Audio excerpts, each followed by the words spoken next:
కింద పడుతున్నారు మరి ఎందుకు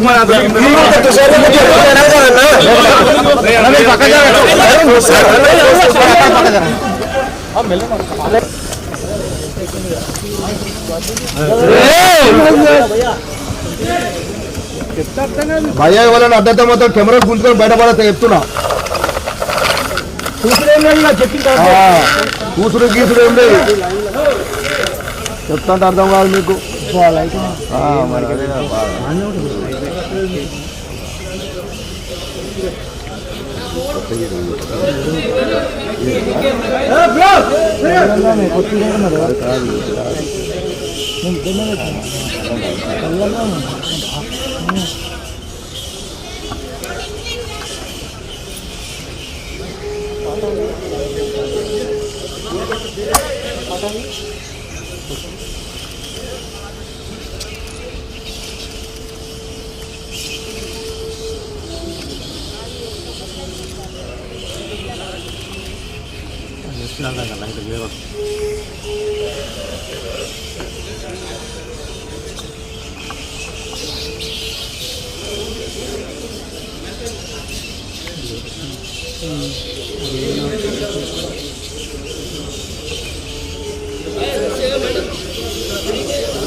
వెనక నుంచి రోప్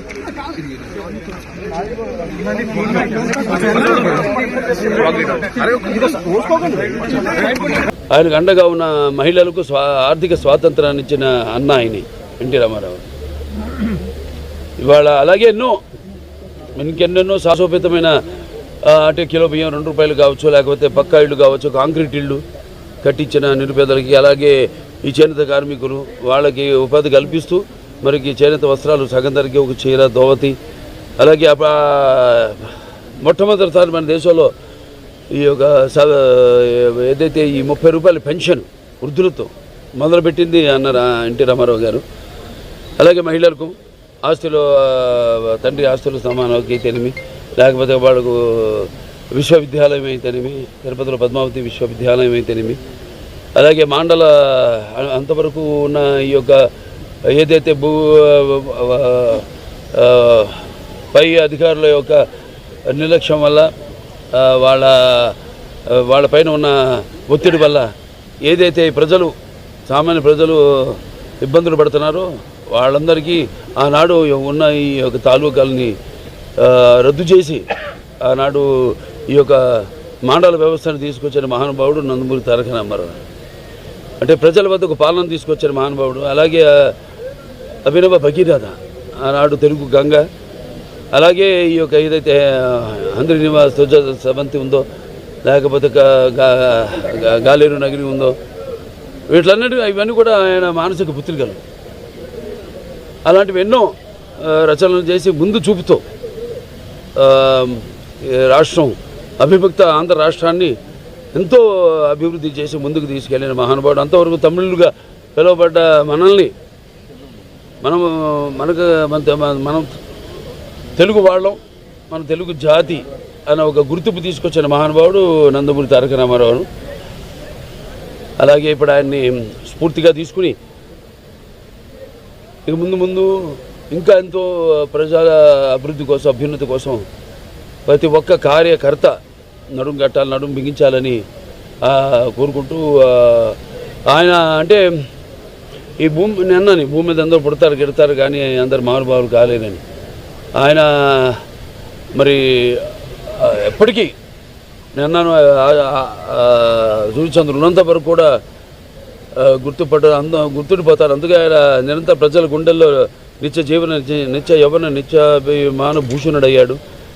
అలాగే నిండు గుండెల్లో శాశ్వతంగా నిలిచిపోయే నిత్యామృతాన్ని తాగిన దేవుడిగా మారాడు. అలాగే మరణం లేని చిరస్మరణీయమైన ఒక మహత్తర జన్మను పొందాడు. అలాగే ఆయన ఎవరికి ఆయనకు సాటి కానీ పోటీ కానీ రాలేని విధంగా ఎవరికి దక్కని ఒక మహత్తరమైన జన్మను ఆయన పొందాడు. సో అందుకే ఆయనకి చావు లేదు. ఆయన ఒక నిరంతరం వెలిగే ఒక మహనీయ భగవద్గీత లాంటి జన్మ నందమూరి తారక రామారావు గారు. ఈ సందర్భంగా మళ్ళీ ఒకసారి ఆయన ఒక కొడుకుగా బిడ్డలుగా పుట్టడం మా అందరి పూర్వజన్మ సుకృతం అయితే, మరి మేము మా కుటుంబమే కాదు ఇవాళ ఇంత పెద్ద కుటుంబం తెలుగుదేశం అన్నది ఇచ్చి అందరినీ అందులో కుటుంబ సభ్యులుగా చేర్చి మరి ఒక పెద్ద కుటుంబాన్ని ఇచ్చి ఈ యొక్క వారసత్వాన్ని ఈ యొక్క తెలుగుదేశం పార్టీ ఏదైతే ఈ వారసత్వం ఉందో దాన్ని ప్రతి ఒక్క కార్యకర్త భుజస్కంధాల మీద మోపి ఆయన నేను చెప్పినట్టు ఆయన ఇక స్ఫూర్తిగా తీసుకుని ఆయన ఏ పోరాట పటిమతో పోరాడి ఎన్ని అడ్డంకులు వచ్చినా తల వంచకుండా ముందుకు సాగిన ధీరోదాతుడు. అలాగే ఏదైతే తెలుగు ఎప్పుడెప్పుడు మన జాతికి ఎప్పుడెప్పుడు ఏ అవమానం జరిగినా దాన్ని ఆత్మాభిమానాన్ని కాపాడిన ధీరుడు.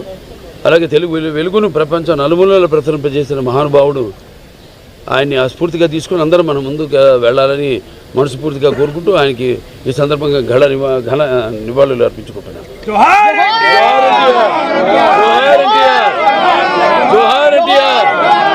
జోహార్ ఎన్టీఆర్. జోహార్. For national media, huh? For national media, sir. No, it's okay.